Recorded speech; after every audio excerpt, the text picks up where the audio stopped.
Kate Fitzgibbon and Andrew Hale, in their book called Ikat, Splendid Silk of Central Asia, suggested that Ikat started traveling from the beginning of 19th century. In 1830, an Indian Muslim called Mirzatullah, a British spy to forbidden Hanates, watched the caravans depart from Bukhara for Siberia, Russia and Afghanistan. In his report back to the British intelligence, Mirzatullah described the goods laden on each camel's back, and among the bales of muslin, colored calico and yarn, he first time mentioned ropes of material called a dress. If we look at the history of the Ikat, it's still not clear when and where this magical textile has been originated.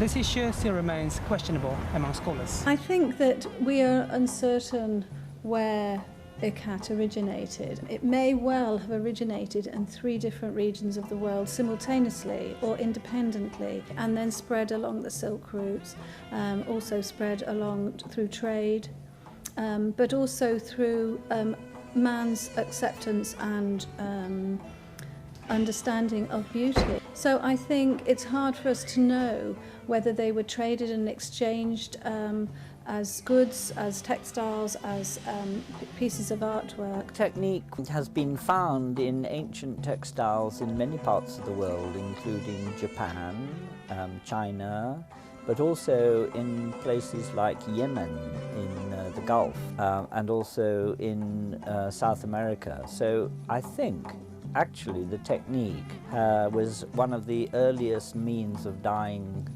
thread pretty well everywhere. But Central Asia certainly developed this in a big way. The earliest pieces can't be dated, but in the 18th and 19th century. Uzbekistan, as well as a few Southeast Asian countries, has a very rich Ikat production tradition. The main question is here, what's the difference between Indian, Indonesian, even Japanese types of Ikats?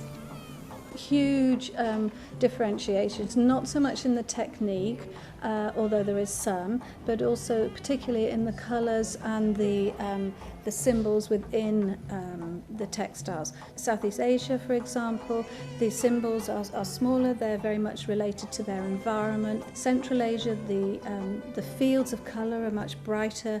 They use silk as opposed to cotton in Southeast Asia. In Central Asia, they are warp Ikats, but they are in silk, and they had much broader fields of pattern, and they're called a dress, where the patterns and the colour fields blend and are rather like cloud-like, which is what a dress means. I think that because many of the most beautiful Ikats around the world come from Central Asia, it's strongly identified with Central Asia. But you still find beautiful Ikat textiles in Japan and Indonesia. The other element which is not found anywhere else is the use of so many different colours. The most sophisticated 19th century Uzbek Ikat has 7 colours, and the skill in combining all those colours together is truly extraordinary.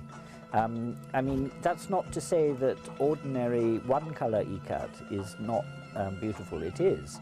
But to combine so many colours together in different shapes and designs, that's something which you don't find anywhere else. Well, I think our Ikat, Uzbek Ikat, is very colorful. The prints are very strong, and they're almost tribal looking, so it's very difficult not to recognize these prints. And I think with Ikat, people either hate it or love it. I'm more interested in the Indonesian Ikats from the anthropological point of view, whereas I think the Central Asian Ikats have a universal appeal. They have a real sort of joy of colour and combinations of colour. And I think it's interesting that in Central Asia there are more Sufi schools than anywhere else in the world, and the combination of music and colour, 2 things that we feel emotionally before we feel things intellectually. Symbols like pomegranates, horns and birds can be recognized on many Ikat patterns. We asked designers and researchers to explain them to us. So the whole concept, this is a very long-term process. I think there's a lot of people's own personal spirit and their time and their skills all are sort of placed, if you like, within the textile through the imagery, through the meanings of the symbols, through the selection and choices of colours and combinations of patterns.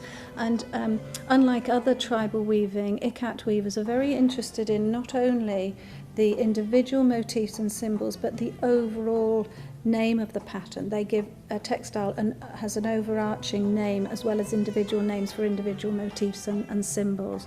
The process creates a wonderful balance and bleeding of colours between two colour fields. So you get that lovely painterly blended blurring of colours, and I think they are messages. They give messages, and the textiles inform. They're also hold spiritual beliefs and are thought to have magical properties. And the more sophisticated and the more advanced the symbols and the weaving techniques are that are used, the more reference that person has within the society that they live in. A lot of tribal weaving that people use their environment as inspiration. Southeast Asia, you get a lot of environmental plants and ferns and growth, plus a lot of birds or barong, as I say, that they will have seen in their environment, so they're inspired. But they also have other magical and mystical beliefs that, for example, birds' wings will take them through to the afterlife, will carry them through. It was a respectful way of expressing thanks to their gods about their environment. It's because they were done by humans trying to relate with the world, as an interpretation of the things that surround you. And pomegranates, of course, for fertility, and the horns, for fertility, male fertility, and an exploration of, your way of being with the world. We have a very colorful and a very agricultural country, Uzbekistan. So we do have a lot of flowers, we have a lot of birds and animals, and obviously it's a very typical thing for ancient cultures to use these symbols in their tapestry, in their prints. Every country has its own sign. So for us, these were the important ones. That's why they were used widely on ikats as well. Vibrant dresses, furniture and even pots designed in tribal style is all about Ikat's contemporary trend and fashion world.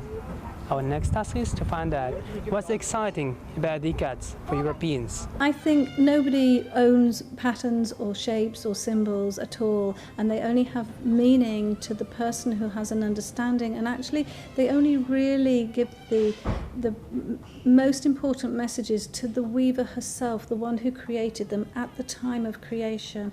And I strongly believe that.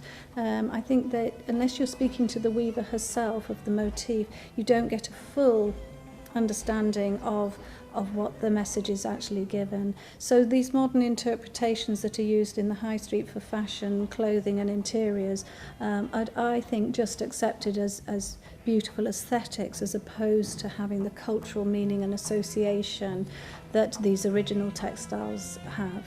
In Europe, people know about ikat, they're interested in it, they start wearing it, celebrities start wearing it, but obviously it doesn't mean as much to them as it means to us.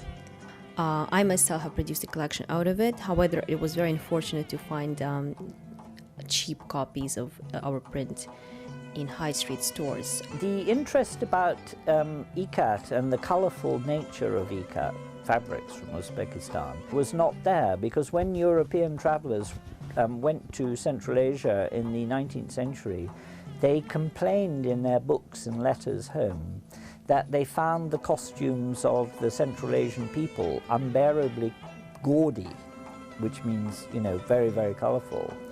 And I think it took the psychedelic revolution in Europe in the 1960s for people to really understand and appreciate the use of colour. And so now, if you compare what people wear on the high street or on the catwalk to what people wore 100 years ago, there is a great increased use of colour, and that awareness and love of colour has a lot to do with the popularity of Central Asian textiles coming to the West. Well, I think it is very sad that one copies something not knowing what it is. There's a philosopher called Goethe who said, nothing in the world is new, but if you can feel and understand it again from the beginning, it is fresh and it gives you understanding. If you copy something directly without understanding what is behind it, it does mean that we arrive in a place where there's an enormous amount of superficiality.